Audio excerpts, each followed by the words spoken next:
Internet पर हर जगह झूठे और ठग कलाकारों की भरमार है, पर इन्फ्लुएंसर्स के फरीब का अंदाजा ही अलग और अनोखा है। ज्यादातर ऑनलाइन व्यूअर्स तक पहुंचने के लिए सोशल मीडिया का हथियार बनाकर कुछ इन्फ्लुएंसर धोखेबाजी से अपनी ऑडियंस के साथ मनी लॉन्ड्रिंग और क्रेजी क्रिप्टो सौदों से लेकर सीक्रेट फोटोशॉप तक के घोटाले करते हैं। भले ही वो सब हानिकारक नहीं होते, फिर भी बड़ी जालसाजी है भाई। खैर, जब कभी ऐसे झूठों से पाला पड़े तो बस एक ही काम करें, सच को बेनकाब करें। तो आइए ऐसे ही कुछ इन्फ्लुएंसर्स पर एक नजर डालते हैं जो शर्मनाक तरीके से लोगों को धोखा देते रंगे हाथों पकड़े गए और उनको मुंह की खानी पड़ी। डिंक डोइंक पप्पू। आपने कभी क्रिप्टो करेंसी के बारे में सुना है, जैसे बिटकॉइन या इथेरियम? अगर नहीं तो अभी भी आप शायद स्टोन एज में ही फंसे हुए हैं। क्रिप्टो करेंसी डिजिटल मनी है जिसमें लेन देन को सुरक्षित और पूरी तरह से गुमनाम दोनों के लिए डिजाइन किया गया है। अगर आपको ये थोड़ा अटपटा लगता है तो आपको पता होना चाहिए कि क्रिप्टो करेंसी बनाने या खरीदने की तकनीक कोई भी हासिल कर सकता है।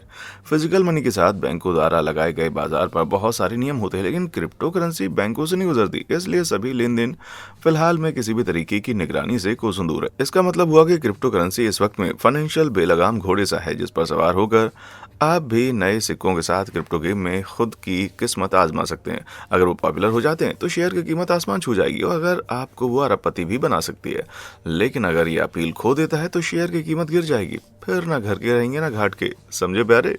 तो नजर ना हटाएं, क्योंकि हम आपके लिए लेकर के आए हैं एक इंटरनेट पर्सनली और पेशेवर बेवकूफ लोगान पॉल से मिलवाने के लिए। लोगान को कंट्रोवर्सी से इतना ज्यादा लगाव है कि कुछ पोल्स की माने तो वो इंटरनेट पर सबसे ज्यादा नापसंद किए जाने वाले इन्फ्लुएंसर्स के बादशाह हैं। यूट्यूब की दुनिया में उनके चैनल पर 5.8 बिलियन व्यूज हैं और 25 मिलियन से ज्यादा सब्सक्राइबर्स हैं।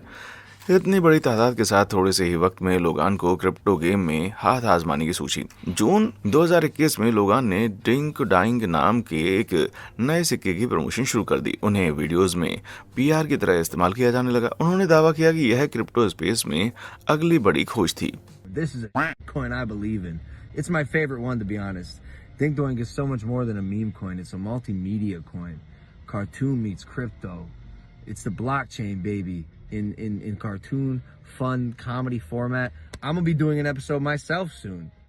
जिससे इनके फॉलोअर्स में चर्चे शुरू हो गए और वो निवेश करने का सोचने लगे। और इसलिए जब इसे जून के अंत में लॉन्च किया गया तो डिंग डोंग के शेयर की कीमत हाई थी, बिटकॉइन जितनी नहीं बल्कि उससे ज्यादा। निवेश में लगभग $1.2 मिलियन के साथ। लेकिन तभी कुछ अजीब हुआ। डेवलपर्स जो गुमनाम थे उन्होंने अपने सभी डिंग डोंग कॉइन बेच डाले, जिससे सिक्के की कीमत लगभग रातों रात 89% तक गिर गई, जिससे नाराज निवेशक आग बबूला हो उठे। उनके साथ फिर हेरा फेरी मूवी जैसे अनुराधा चिट फंड वाला स्कैम हो गया। या यूं कहें कि डिंग डोंग के निर्माता जो भी हैं, उन्होंने लोगान को यूज करने के पहले सिक्के की कीमत को बढ़ाया, फिर पैसा लिया और पतली गली से निकल लिए। यहाँ तक कि जब मैं ये वीडियो बना रहा हूँ तो सिक्के का मूल्य शुरुआती सिक्के की कीमत से 2.5% और गिर गया भाई, और लगातार घटता जा रहा है। अब मुझे पता है आप क्या सोच रहे होंगे, क्या लोगान पॉल डिंग डोंग के पीछे का मास्टरमाइंड था या सिर्फ बेवकूफ हिस्सेदार?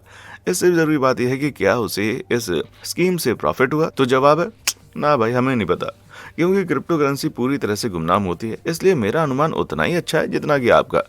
जो भी कहो, फैक्ट यह है कि डिंग डोइंग चढ़ते सूरज सा था, जिसे लोगान बढ़ावा देने के लिए बहुत उत्साहित था। निश्चित रूप से ये शक तो पैदा करता है, अगर ये सच है तो लोगान पॉल को उसी नाम से बुलाएं जो वो हैं, मिस्टर पोपट पप्पू। तू डाल डाल मैं पात पात। ये बिल्कुल सर खुजाने वाली बात नहीं होनी चाहिए कि जेक पॉल, जो लोगान पॉल के छोटे भाई हैं, वो भी एक इंटरनेट स्टार हैं। उसने अपने भाई के नक्शे कदम पर चलते हुए, जिसके यूट्यूब पर 20 मिलियन से ज़्यादा सब्सक्राइबर और 7 बिलियन चैनल व्यूज़ की ऑडियंस है, इन जनाब ने अपनी वफादार ऑडियंस का इस्तेमाल एक अलग ही चीज़ के लिए किया, NFTs बेचने के लिए। थांबा भाई, अब ये NFT क्या भला हुई? तो NFT का मतलब नॉन फंजिबल टोकन है, माने एक टोकन जो दूसरे द्वारा बदला नहीं जा सकता। ये टोकन जो कुछ भी हो सकते हैं, लेकिन आमतौर पर पिक्चर या ड्राइंग्स होते हैं। क्रिप्टो करेंसी के साथ खरीदे जा सकते हैं, जो मूल्य में बदल सकते हैं। भले कोई भी 2 NFT एक जैसे दिखते हों, सॉरी फंजिबल, वास्तव में सभी के अलग अलग डेटा पैटर्न्स हैं जो उन्हें यूनिक बनाते हैं। तो बस ये रट लें कि वो एक जैसे दिख सकते हैं, लेकिन वे होते नहीं हैं, न जाने क्यों। 2021 की शुरुआत में जैक को $1,78,000 की एक मोटी रकम अज्ञात लेन देन में मिल गई, क्रिप्टो करेंसी इथेरियम के थ्रू। लगभग उसी समय उसने एक ट्वीट करके ये दावा किया कि उसने League of Sacred Devils NFT project के हिस्से के रूप में खुद को क्रिप्टो कलेक्टिबल बनाया है, जिससे प्रोजेक्ट के ओवरऑल व्यू में इजाफा हुआ है। बस एक ही बड़ी दिक्कत थी, अपने NFT क्रिप्टो वॉलेट को लिंक करने के बाद सबको खबर हो गई कि जैक को बहुत बड़ी राशि मिली थी और जब उन्होंने इसका पता लगाया तो ऐसा मालूम हुआ कि ये लीग ऑफ सीक्रेट डेविल से आया है। उन पर आरोप लगाया गया था कि उसे ट्वीट करके एक बेकार एनएफटी को प्रमोट करने के पैसे दिए जा रहे थे, जो एक्चुअली एक विज्ञापन था। मेरी राय में तो ये एक घोटाले जैसा ही लगता है। लेकिन जैक पॉल यहीं पर नहीं रुका। इस बेढंगा सा नाम स्टिक डिक्स देखकर जैक अब अपनी एनएफटी को मुख्य रूप से टीनेजर ऑडियंस को चेपता है। पर सोच के घोड़े ना दौड़ाएं, क्योंकि ये कहना जल्दबाजी होगी कि ये घोटाला है या नहीं। पहली नज़र में इंटरनेट पर किसी भी एनएफटी प्रोजेक्ट जितनी ही शिटी लगता है। इतने सुनने और जेक के लीग ऑफ सीक्रेट डेविल्स के साथ संदिग्ध इतिहास को देखते हुए मैं तो अपने निवेश को लेकर पॉल परिवार के किसी भी मेंबर पर भरोसा नहीं करूंगा भाई। सुनो जरा, मुझे खुफिया खबर मिली है कि अगर आप अपनी टच स्क्रीन पर मस्त मस्त कंटेंट चाहते हैं ना, तो आपको वाव फैक्ट में निवेश करना होगा। नीचे दिए गए लाइक और सब्सक्राइब बटन को हिट करके कर लिया ना? शुक्रिया। चलिए अब आगे बढ़ते हैं। Scam the kids. अपने चैनल पर कुल 1 अरब से अधिक व्यूज के साथ फेज क्लैन निसंदेह दुनिया के सबसे फेमस ई स्पोर्ट्स संगठनों में से एक है। इसके सदस्य Call of Duty, Fortnite, FIFA और सही अनुमान लगाया अपने क्रिप्टो बाजार में डूबे रहते हैं। जून 2021 में अब हटाए गए ट्वीट्स की एक श्रृंखला में फेज क्लैन के सदस्यों ने अनाउंस किया कि वे सेव द किड्स नाम के एक नए चैरिटी कॉइन टोकन के एम्बेसडर होंगे। यदि आपने चैरिटी सेव द चिल्ड्रन के बारे में सुना है तो बता दूं कि ये सेम नहीं है। माना कि लोगो संदिग्ध रूप से लगभग सेम दिखते हैं। फेज क्लैन ने इस प्रचार वीडियो को रिकॉर्ड करने के लिए बहुत कुछ किया है। यहाँ तक कि उन्होंने अपने फॉलोअर्स से यह भी दावा किया कि वे क्रिप्टो धन को चैरिटी को दान में दे देंगे। लेकिन ये सब झूठ था। डिंग डोइंग की तरह लॉन्च के दिन सेव द किड्स की कीमतें बढ़ गईं। 7,700 से अधिक टोकन के साथ जून में $0.0032 के उच्च स्तर पर पहुंच गया। उन्होंने अपने पहले दिन में चैरिटी के लिए $1.5 लाख भी जुटाए। लेकिन जून 23 तक फेज क्लैन ने अपने ज्यादातर टोकन को छोड़ दिया, जिससे सिक्के का मूल्य केवल 0.0012 हो गया था।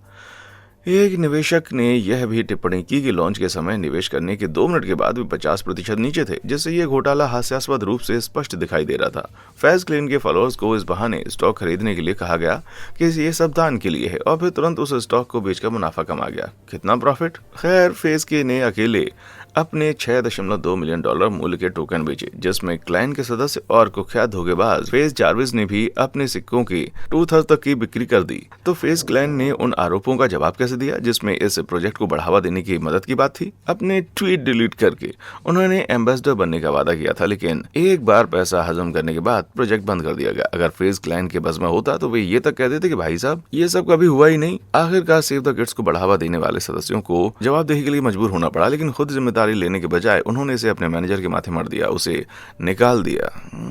आपको क्या लगता है, क्या फेज क्लैन वास्तव में मैनेजर्स के बेकार टोकन को ऐसे प्रमोट करते, या ये उनकी चैरिटी वाली धोखेबाजी की खाल को बचाने के लिए सिर्फ एक पीआर मूव था? आपको क्या लगता है? कमेंट सेक्शन में आकर बताएं। ग्रैम पर स्कैम। जब सभी दोषी यूट्यूबर्स ने अपने पीछे छोड़े गए किसी भी क्रिप्टो स्कैम को ट्रैक को कवर करने के लिए पूरा जोर लगाया, सभी इन्फ्लुएंसर्स इतने चालाक नहीं होते।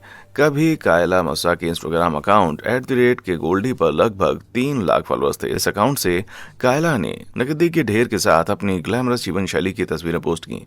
कैप्शन के साथ दावा किया गया कि उनके फॉलोअर्स भी पैसे के समुद्र में डुबकी लगा सकते हैं। हालांकि उतना ही शेडी था जितना कि ये लग रहा था। पैसे के भूखे फॉलोअर्स जिन्होंने कायला को मैसेज किया था, उनसे अपने कार्ड की जानकारी और बैंक खाते का विवरण भेजने के लिए कहा। अब यदि आप इंटरनेट स्कैमिंग के बारे में कुछ भी जानते हैं तो ये सिर्फ एक रेड फ्लैग नहीं है, ये पूरी परेड है। और जबकि अधिकांश लोगों ने कभी जवाब नहीं दिया, कायला अपने 45 फॉलोअर्स के पर्सनल डिटेल्स प्राप्त करने में सफल रही। फिर कायला उनके खातों में बम चेक भेजती और बैंक को मालूम होने से पहले सभी पैसे वापस निकाल लेती। जब तक पीड़ितों ने उसे पकड़ा, तब तक कायला ने उनके प्रोफाइल को ब्लॉक कर दिया था। कायला ने उन्हें ओवरड्राफ्ट खातों और कंपनीज के कर्ज में डुबा दिया। ये वैसी दौलत दिखती नहीं है जैसा उनसे वादा किया गया था।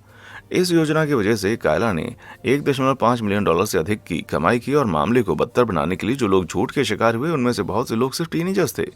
आखिर न्याय तब मिला जब यूएस पोस्टल सर्विस ने देखा कि 50 से अधिक ब्लैंक मनी ऑर्डर चोरी हो गए हैं। फिर उन्होंने एक जांच की जिससे वे कायला और उसके 9 साथियों के सीसीटीवी फुटेज से फर्जी चेक से जुड़े एक स्टोर में पहुंच गए। जारी अंतिम आधिकारिक रिपोर्ट में कहा गया है कि उन सभी 10 पर अब बैंक और वायर धोखाधड़ी करने की साजिश के आरोप हैं। इंस्टाग्राम से जेल तक, क्या लंबी छलांग है भाई। मुझे खुशी है कि ये जलपरी पकड़ी गई। फर्जी तस्वीरें। जब स्वीडन की जोआना ओल्सन ने दुनिया की यात्रा करनी शुरू की और अपने अनुभवों को इंस्टाग्राम पर पोस्ट किया तो उन्हें अचानक हजारों फॉलोअर मिल गए। जल्दी ही इन्फ्लुएंसर वाला लाइफस्टाइल शुरू हो गया। जोआना ने जेट सेट जारी रखा। उसे ब्रांडेड प्रोडक्ट्स को बढ़ाने के लिए कई आकर्षक सौदे मिले। लेकिन जब इन्फ्लुएंसर ने पेरिस की यात्रा की और कपड़ों के आउटलेट प्रिटी लिटिल थिंग द्वारा प्रायोजित एक पोस्ट डाला तो उसके फॉलोअर्स ने सवाल पूछना शुरू कर दिया। मुद्दा यह था कि जोआना ने पेरिस से जो तस्वीरें पोस्ट की थीं उनमें से कुछ बिल्कुल असली नहीं लग रही थी। वास्तव में वो फोटोशॉप थी भाई। सवाल उठने लगे, क्या जोआना अपनी पेरिस यात्रा के बारे में झूठ बोल रही थी? क्या उसने कभी स्वीडन छोड़ा भी था? क्या उसकी जीवन शैली ब्रांडेड प्रोडक्ट से स्पॉन्सरशिप पाने के लिए एक दिखावे से ज्यादा कुछ नहीं थी? जैसा कि सभी इंटरनेट विवादों के साथ होता है, उन सभी पर एक सवाल मंडरा रहा था, जोआना इसका जवाब कैसे देंगी? उसने बाद में समझाया कि वो पेरिस गई थी पर उसे अपने स्नैप्स इतने नापसंद थे कि उसने एक नई बैकग्राउंड में उन्हें फोटोशॉप किया। उसने स्वीकार किया कि उसके फोटो एडिटिंग स्किल्स ने फोटोज को खूबसूरत बनाया, लेकिन जोर देकर यह भी कहा कि ग्लोबल ट्रैवल फेक नहीं था। हो सकता है कि मैं थोड़ा सा रूखा हूं, लेकिन यह संभव नहीं है कि जोआना को अपने पहनावे से इतनी नफरत हो कि वो पेरिस में इसके साथ खुद को मरा नहीं पकड़वाना चाहती हो। उसके लिए बिल्कुल शानदार लुक नहीं होगा भाई। स्पॉन्सर्स की तो दूर की बात है। Secret Shem. हर किसी के पास हर समय पूरी तरह से साफ सुथरा अपार्टमेंट नहीं होता। कहा जाता है कि गंदा अपार्टमेंट और गंदगी में रहने वाले के बीच में एक बड़ा अंतर है, क्योंकि कुछ सोशल मीडिया फॉलोअर्स ये जानकर चौंक गए थे। पेश है लीजा ली। चीन में स्थित एक प्रभावशाली व्यक्ति अपने अकाउंट के माध्यम से लीजा ने महंगे रेस्टोरों में यात्रा करने, पार्टी करने और बाहर खाने के लिए अपने ग्लैमरस जीवन को दर्शाते हुए तस्वीरें पोस्ट की। ऐसा लग रहा था कि उसने एक आदर्श प्राचीन जीवन जिया है। सिवाय एक व्यक्ति को इस पहलू से मूर्ख नहीं बनाया जा सकता। सुश्री चेन, लीसा की जमींदार। 2019 में लीसा द्वारा अपने कॉल बैक का जवाब देने से इनकार करने के बाद सुश्री चेन ने लीजा के अपार्टमेंट का एक निर्देशक द्वारा रिकॉर्ड किया। जब उसने इसे ऑनलाइन पोस्ट किया तो लीजा के फॉलोअर्स गदगद हो गए। वीडियो से पता चला कि लीजा के ग्लैमरस एक्सटीरियर के बावजूद उसका अपार्टमेंट डिस्गस्टिंग था। कूड़े का ढेर भर था, सड़े हुए भोजन को दीवारों पर छिड़का गया था और फर्श के कुछ हिस्सों को कुत्ते के मलमूत्र से ढक दिया गया था। यहाँ तक कि पेशेवर सफाई कर्मियों ने भी गंदगी को छूने से इनकार कर दिया था, जैसे कि स्थिति और खराब नहीं हो सकती थी। सुश्री चेन ने यह भी खुलासा किया कि लीसा पर हजारों युआन का बकाया बिल है। खोदा पहाड़ निकली चुईया, है ना? जब लीजा फिर से सामने आई तो उसने सुश्री चेन से व्यक्तिगत रूप से मुलाकात की और समझाया कि गंदा अपार्टमेंट उसके व्यस्त कार्यक्रम और एक सप्ताह पहले एक कथित अस्पताल में भर्ती होने का परिणाम था। इस प्रभावशाली व्यक्ति का ऑनलाइन मजाक उड़ाया गया, विशेष रूप से कुत्ते के पू की सफाई करते ली गई अपमानजनक तस्वीर के लिए। खैर, यह कहना मुश्किल है कि लीजा या सुश्री चेन बड़ी शो स्टॉपर कौन निकली। फिल्टर फाओ पा। क्या आपने कभी ड्यू नाम की वेबसाइट के बारे में सुना? यदि आपने नहीं सुना है तो यह चीन में सबसे बड़ी लाइव स्ट्रीमिंग सेवा है, थोड़ा सा ट्विच की तरह, लेकिन 163 मिलियन से अधिक मंथली यूजर्स के साथ। ट्विच ने 20 मिलियन से अधिक। ये सब एक सपने देखने वाले के लिए उपजाऊ जमीन थी, जिसे योर हाइनेस कियाओ बिलुओ के नाम से जाना जाता है, जिसके 1 लाख से अधिक फॉलोअर्स थे। डू यू पर वहाँ योर हाइनेस ने खुद को एक ग्लैमरस युवा महिला के रूप में प्रस्तुत किया, जिसे एक वफादार दर्शकों द्वारा पूजा जाता था, जिसने उसे अपनी लोकप्रियता की ऊंचाई के दौरान $14,500 से अधिक दिया। यह सब इतना बढ़िया चल रहा था जब तक कि आपने सही गैस किया, मुखौटा नीचे नहीं गिरा। कियाओ की लोकप्रियता उस समय रुक गई जब 2019 में एक लाइव स्ट्रीम के दौरान एक घातक गड़बड़ी हुई। कियाओ बिलुओ जिस फिल्टर का उपयोग कर रही थी, पहली स्ट्रीम से अब तक उसे हटा दिया गया, जिससे युवा स्टार एक अधेड़ उम्र की महिला के रूप में बेनकाब हो गई। जाहिरा तौर पर अनुभवी स्ट्रीमर्स ने तब तक ध्यान नहीं दिया जब तक कि दर्शक उसके VIP एक्सेस रूम में मक्खियों की तरह गिरना नहीं शुरू हुए, जबकि यह कियाओ के लिए अविश्वसनीय रूप से शर्मनाक था। चीन में 425 मिलियन से अधिक लाइव स्ट्रीमर हैं और फेस फिल्टर का उपयोग बहुत आम है। कौन जानता है कि कौन सा फेमस स्ट्रीमर गलती से एक्सपोज हो जाए। फ्लाउटिंग फेलोन। उनके खाते का फॉलो करने वाले हर किसी को ऐसा लग रहा था कि रेहमान अब्बास के पास सब कुछ था। अब्बास ने अपनी अरबपति जीवन शैली को दिखाने के लिए इंस्टाग्राम का उपयोग किया, लग्जरी जकूजी में शराब पीते हुए, एक निजी जेट में सवार होने की तैयारी करते हुए और गुच्ची बैग से घिरे हुए पोस्ट के माध्यम से। हर्ष पपी नाम से जाने जाने वाले अब्बास सभी इन्फ्लुएंसर्स को समाप्त करने वाला इन्फ्लुएंसर था, पैसों की एक चलती फिरती दुकान। पर सवाल यह था कि इतनी दौलत आई कहां से? अब्बास ने नाइजीरिया के लागोस में स्थित एक पुराने कपड़े के व्यापारी के रूप में शुरुआत की थी। उसके बाद की डिटेल शक पैदा करती है। निश्चित रूप से अब्बास के रिटेल के दिनों और 2012 में एक ऑनलाइन अमीर लड़के के रूप में उनके फिर से उभरने के बीच के वर्षों में कुछ बड़ा हुआ होगा, लेकिन ये क्या हो सकता था? 2020 तक अब्बास के तेजी से बढ़ते दिखावटी पोस्ट से उनके 2.4 मिलियन फॉलोअर्स ने और भी प्रभावी बना दिया और FBI अब उत्सुक थे कि पैसा कहां से आ रहा था और जो उन्होंने पाया वो चौंकाने वाला था। अब्बास की दौलत एक अंतर्राष्ट्रीय $460 मिलियन साइबर घोटालों से आई थी। उसने लोगों के क्रेडिट कार्ड की जानकारी चुराने के लिए नामी कंपनियों के लिए नकली वेबसाइट बनाई। फिर अब्बास ने संपत्ति के निवेश के माध्यम से चुराए गए धन का शोधन किया और इसका उपयोग अरबपति जीवन शैली को रूप देने के लिए किया, जिसे उन्होंने ऑनलाइन दिखाया। जैसे जैसे अधिक से अधिक लोगों को मालूम हुआ कि अब्बास एक अरबपति थे, घोटाला करना आसान हो गया। और जब FBI ने 2020 में उनके अपार्टमेंट पर छापा मारा तो उन्हें न केवल लगभग $40 मिलियन नकद मिले, बल्कि 2 मिलियन से अधिक पीड़ितों के ईमेल पते भी मिले। कहने की जरूरत नहीं है कि अब्बास सिर्फ शर्मिंदा नहीं था, कुछ गंभीर जेल टाइम उसके इंतजार में था। इंस्टाग्राम को तो इंस्टा स्कैम बना डाला इस आदमी ने भाई। नकली उड़ानें। जब 27 वर्षीय प्रभावशाली ओशन एल हेल्मर ने दुबई से मोनाको के लिए उड़ान भरी तो यह इंस्टाग्राम के लिए एक तस्वीर लेने का शानदार अवसर था। एक लग्जरी इमेज की बात करें तो ओशन का अकाउंट नौकाओं पर और शैंपेन पीते हुए उसकी तस्वीरों से भरा हुआ है। दुबई से मोनाको के बिजनेस क्लास के टिकटों की कीमत लगभग $3000 थी। ओशन के फॉलोअर्स उस समय प्रभावित हुए जब उसने फर्स्ट क्लास की सीट पर बैठने की एक तस्वीर पोस्ट की। मेरा मतलब है कि किस तरह का प्रभावशाली व्यक्ति उन आम लोगों के साथ इकोनॉमी क्लास में उड़ता हुआ दिखाई देगा, जैसा कि ये दिख रहा है। ओशन खुद, ये सही है, खुद को बिजनेस क्लास में पोस्ट करने के बाद इन्फ्लुएंसर ने विमान के पिछले हिस्से की ओर रवाना होकर अपनी इकोनॉमी क्लास सीट पर बैठ गई। जैसे ये तस्वीर सर्कुलेट होने लगी, ओशन ने ओरिजिनल पोस्ट के कमेंट को बंद कर दिया। फिर उसने फिर से ये दावा करते हुए पोस्ट किया कि उसने उस दिन कई उड़ानें ली, जिनमें से एक इकोनॉमी में थी। शर्मनाक होते हुए पर ओशन ने कर दिखाया। कुछ दिनों बाद उसने बिजनेस क्लास में शैंपेन के साथ एक बैठी हुई तस्वीर पोस्ट की, जिसके कैप्शन में उसके फॉलोअर्स को आश्वासन दिया गया कि इस बार ये लेजिटिमेट था। ऐसा नहीं है, ओशन ऐसा करने वाली अकेली हैं। अजरा मियां, उनकी बहन आयशा मियां और कैनेडी साइमन जैसे प्रभावशाली लोगों ने निजी जेट में उड़ते हुए खुद की तस्वीरें पोस्ट की हैं, जो संदिग्ध रूप से एक समान लग रही थी। और ऐसा इसलिए है क्योंकि वे हैं ये इन्फ्लुएंसर्स एक निजी जेट के रूप में जो प्रस्तुत कर रहे थे वो वास्तव में एलए में एक सेट है। एक वास्तविक निजी जेट की कीमत $500 मिलियन तक है, लेकिन सेट सिर्फ $61 प्रति घंटा। ये सोचना बहुत ही वास्तविक है कि आप जिस लग्जरी लाइफस्टाइल को ऑनलाइन देखते हैं वो इतनी स्पष्ट रूप से नकली हो सकती है। लेकिन मैं शर्त लगाता हूँ कि सभी इन्फ्लुएंसर्स चाहते हैं कि हम इस बात पर मिट्टी डाल दें। लंबी टीम की लंबी कहानियां। ये सोचो, कल एक नई खेल बदलने वाली दवा की घोषणा की जाएगी। वैज्ञानिकों का दावा है कि ये आपको वजन कम करने, कैंसर से लड़ने, बंद धमनियों को साफ करने, माइग्रेन को कम करने और यहाँ तक कि सर्दी जुकाम से भी बचाएगा। सच्चा होना अच्छा लगता है ना? खैर, क्या हो अगर कार्डी बी, ब्रिटनी रेनर और जॉर्डन स्पार्क्स के प्रचार पदों ने उन दावों का समर्थन करें तो तब क्या आप उन पर विश्वास करेंगे? यदि आप नहीं भी करते हैं तो शायद उनके बहुत से उत्साही फॉलोअर होंगे। इसलिए अगर मैंने खुलासा किया कि उनमें से कोई भी दावा सच नहीं था तो वे ठगा हुआ महसूस करेंगे, है ना? खैर, ये साफ होने का समय है। उन अजीबोगरीब स्वास्थ्य दवाओं को एक नई दवा के बारे में नहीं बताया गया था, बल्कि टीमी ब्लेंड्स नामक कंपनी द्वारा बनाई गई एक डिटॉक्स चाय थी। और आपने अनुमान लगाया, कार्डी बी और ब्रिटनी रेनर को उनके दावों को बढ़ावा देने के लिए भुगतान किया गया था। लेकिन विज्ञान के लिए ज्ञात कोई भी चाय कैंसर को ठीक नहीं कर सकती थी या आपकी धमनियों को साफ नहीं कर सकती है। किसी भी तरह का दावा करना केवल एक गलती नहीं है, ये एक आपराधिक अपराध है, सचमुच। इसलिए 2020 में टीमी ब्लेंड्स पर संघीय व्यापार आयोग ने भ्रामक स्वास्थ्य दावों के लिए $15.2 मिलियन का भारी जुर्माना लगाया। सच्चाई से मुक्त चाय बनाने वाले उन लाखों में से केवल एक को ही भुगतान कर सकते थे, क्योंकि उसके बाद उनके पास पैसे नहीं थे। तो अगर टीमी ब्लेंड्स का कोई स्वास्थ्य लाभ नहीं है तो उनका क्या प्रभाव पड़ता है? खैर, धमनियों को बंद करने के बजाय कुछ रिपोर्ट्स करते हैं कि टीमी की चाय आंतों को बंद कर देती है। हाँ, कस्टमर्स ने बताया कि टीमी ब्लेंड्स उत्पादों से उन्हें दस्त का एक बुरा नुकसान मिला। बुरा लगता है। यदि आप मेरी सलाह चाहते हैं तो स्पष्ट रहना सबसे अच्छा होगा। स्टीव विल्डो, नकद के लिए कुछ भी। क्या आप जानते हैं क्रिप्टो करेंसी के अपने कैसीनो भी होते हैं? उन्हें क्रिप्टो कैसीनो कहा जाता है और वास्तविक कैसीनो के विपरीत वे लीगल हैं।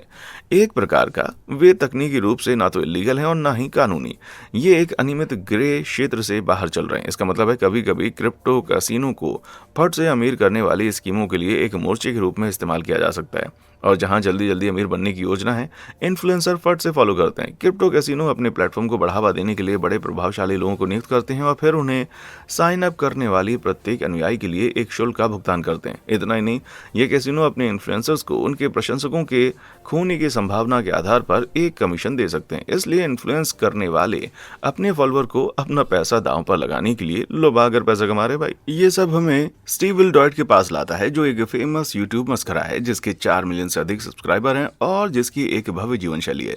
हालांकि जब वो यूट्यूब पर प्रैंक नहीं कर रहा था तो वह रूबेट नामक क्रिप्टो कैसीनो पर अपनी जुआ आदत को स्ट्रीम करने वाले दूसरे चैनल पर भी पाया जा सकता था। हालांकि अन्य यूट्यूबर्स ने स्टीव के कुछ वीडियो की बैकग्राउंड में दुबके हुए एक व्यक्ति को नोटिस करना शुरू कर दिया। अल्फोंसो के नाम वाला ये इंसान पता चला है कि ये आदमी एक बहु करोड़पति है जो रूबेट का मालिक है। अगर वो स्टीव के साथ साझेदारी में होता वास्तव में भरा ही लगेगा यार, वो स्टीव विल डॉयट के धन का स्रोत हो सकता था। अगर ऐसा होता तो अल्फोंसो जो अपने वीडियो में स्टीव बार बार एलन को बुलाता है, स्टीव के फॉलोअर्स से $10 मिलियन कमा रहा होता। और बात खत्म नहीं हुई है। अल्फोंसो का असली नाम एलन टेमिस है जो कि counter strike global offensive game के आसपास ऑनलाइन जुए का हिस्सा हुआ करता था। ये अन्य उपनाम के तहत एरो 1738 उसका जुआ यूट्यूब चैनल बंद कर दिया गया था जब 2016 में इस दृश्य को एक घोटाले के रूप में उजागर किया गया था जिसने यूट्यूबर्स को उनके जीतने के नकली वीडियो के साथ साइट को बढ़ावा देने के लिए भुगतान किया था। कुछ वर्षों के लिए नीचा दिखाने के बाद वो ठीक उसी हसल के साथ 2021 में फिर से उभर आया। यूट्यूबर कोफी जिल्ला द्वारा स्टीव के एलन के साथ संबंध का खुलासा किए जाने के बाद स्टीवर विल्डो ईट ने रूबेट जुआ से संबंधित अपने जुआ चैनल पर वीडियो को हटा दिया। बस यही किया। ये वास्तव में अपराध को स्वीकार करना नहीं है, लेकिन ये निश्चित रूप से एक जैसा दिखता है भाई। सिल्वर लाइनिंग्स 321 के फॉलोअर्स के साथ अर्जेंटीना के टोपी सर्बिया के पास इंस्टा पर सबसे अच्छा यात्रा अकाउंट्स में से एक है। यदि आप उनकी पोस्ट देखें तो आप देखेंगे कि टोपी जहां भी जाती हैं उसके बाद साफ नीला आसमान, सफेद बादल और धूप वाले दिन दिखाई देते हैं। क्या ये मजेदार नहीं है कि अच्छा मौसम प्रभावित करने वालों से उतना ही प्यार करना है जितना कि वे अच्छे मौसम से प्यार करते हैं? वैसे ये सब बहुत ज्यादा लगता है ना। कट टू 2019 और विवाद टोपी के इर्द गिर्द घूम गया क्योंकि उसके पदों की वैलिडिटी अचानक सवालों घेरे में आ गई। उसके बाज की आंखों वाले फॉलोअर्स ने देखा कि वह नीला आसमान और सफेद बादल हर जगह घूम रहे थे। सिर्फ कोई नीला आकाश और सफेद बादल नहीं थे, पर वही हर बार सेम, कोई फर्क नहीं पड़ता जहां भी वो जाती। हाँ, क्या तो टोपी अपनी तस्वीरों को फोटोशॉप कर रही थी और अगर वे नकली थे तो और क्या था? जब टोपी ने जवाब दिया तो उसे बड़ी बात नहीं लगी। सच माने तो इस तरह की फोटो एडिटिंग इंस्टाग्राम पर आम है। टोपी के लिए बहुत ही बुरा हुआ कि वो पकड़ी गई। बेशक टोपी की गलतियां कुछ अन्य प्रभावशाली घोटालों की तरह गंभीर नहीं है, कम से कम सिर्फ तस्वीरें मिड लीडिंग थी। फिर भी ये आपको सोचने पर मजबूर करता है कि वो फॉलोअर्स के लिए और क्या नकली कर रही होगी। वास्तविक जीवन वर्ण में डैन। यदि आपने डैन बिल्जेरियन द्वारा ऑनलाइन पोस्ट की गई कंटेंट को देखा है तो आप जानेंगे कि यह निहायती अमीरों के जीवन को दिखाती है। बिल्जेरियन एक पोकर खिलाड़ी, व्यवसायी और प्रभावशाली व्यक्ति है जिसके इंस्टाग्राम पर 32 मिलियन से अधिक फॉलोअर्स हैं। उनकी जीवन शैली महंगी उड़ानों, महंगे होटल्स, महंगे भोजन और महंगे कपड़ों का आईना है। अब मुझे यकीन है कि आप सोच रहे होंगे कि ये आदमी वास्तव में व्यापार या पोकर या दोनों में से अच्छा होगा, लेकिन मूर्ख मत बनो। बड़ी रकम वाला डैन वास्तव में एक ट्रस्ट फंड बेबी है जिसके पास विरासत में लाखों डॉलर है। हाँ, वो सेल्फ मेड मैन की छवि जो है एकदम दिखावा, लेकिन फेयर होने के लिए ये इस बेल्जेरियन के रुपए का मात्र एक स्रोत नहीं है। वो इग्नाइट नाम की कंपनी के मालिक भी हैं। ब्रांडेड उत्पादों को बेचते हुए इग्नाइट ने 2018 की शुरुआत में $15.1 मिलियन की संपत्ति की रिपोर्टिंग की, लेकिन दूसरी तिमाही के अंत तक यह संख्या $5.8 मिलियन तक कम हो गई। इसका मतलब है कि 6 महीनों के दौरान इग्नाइट $9 मिलियन तक नुकसान में था, जो कि $1.5 मिलियन प्रति माह से अधिक है। और रिपोर्ट्स के अनुसार इसमें से अधिकांश आशाजनक रूप से डैन के पास आता है। उसका $2 लाख का मासिक किराया। उनके इंस्टा पर सभी पार्टियों, नावों और मॉडल के साथ कथित तौर पर कंपनी के क्रेडिट कार्ड से चार्ज किया गया था। यदि आप नहीं जानते तो कंपनी के पैसे को अपने निजी गुल्लक की तरह व्यवहार करना अवैध है और जल्दी ही धोखाधड़ी के दावों ने बिल्जेरियन को पकड़ लिया। क्या वो दोषी है? तुम्हारा अंदाजा मेरी तरह सटीक है। मैं जो कहूंगा वो ये है कि जिस व्यक्ति ने बिल्जेरियन को उस ट्रस्ट फंड को छोड़ दिया, उसके पिता पॉल बिल्जेरियन खुद एक कुख्यात धोखेबाज थे। इसलिए शायद डैन पुराने ब्लॉक का सिर्फ एक चिप है। किन इन्फ्लुएंसर्स को माफ किया जाना चाहिए और कौन सा लाखों के पीछे होने चाहिए, मुझे कमेंट सेक्शन में आकर बताएं। अगर आपको भी इंस्टाग्राम पर धोखा दिया गया है तो कमेंट सेक्शन में आकर बताएं। देखने के लिए शुक्रिया।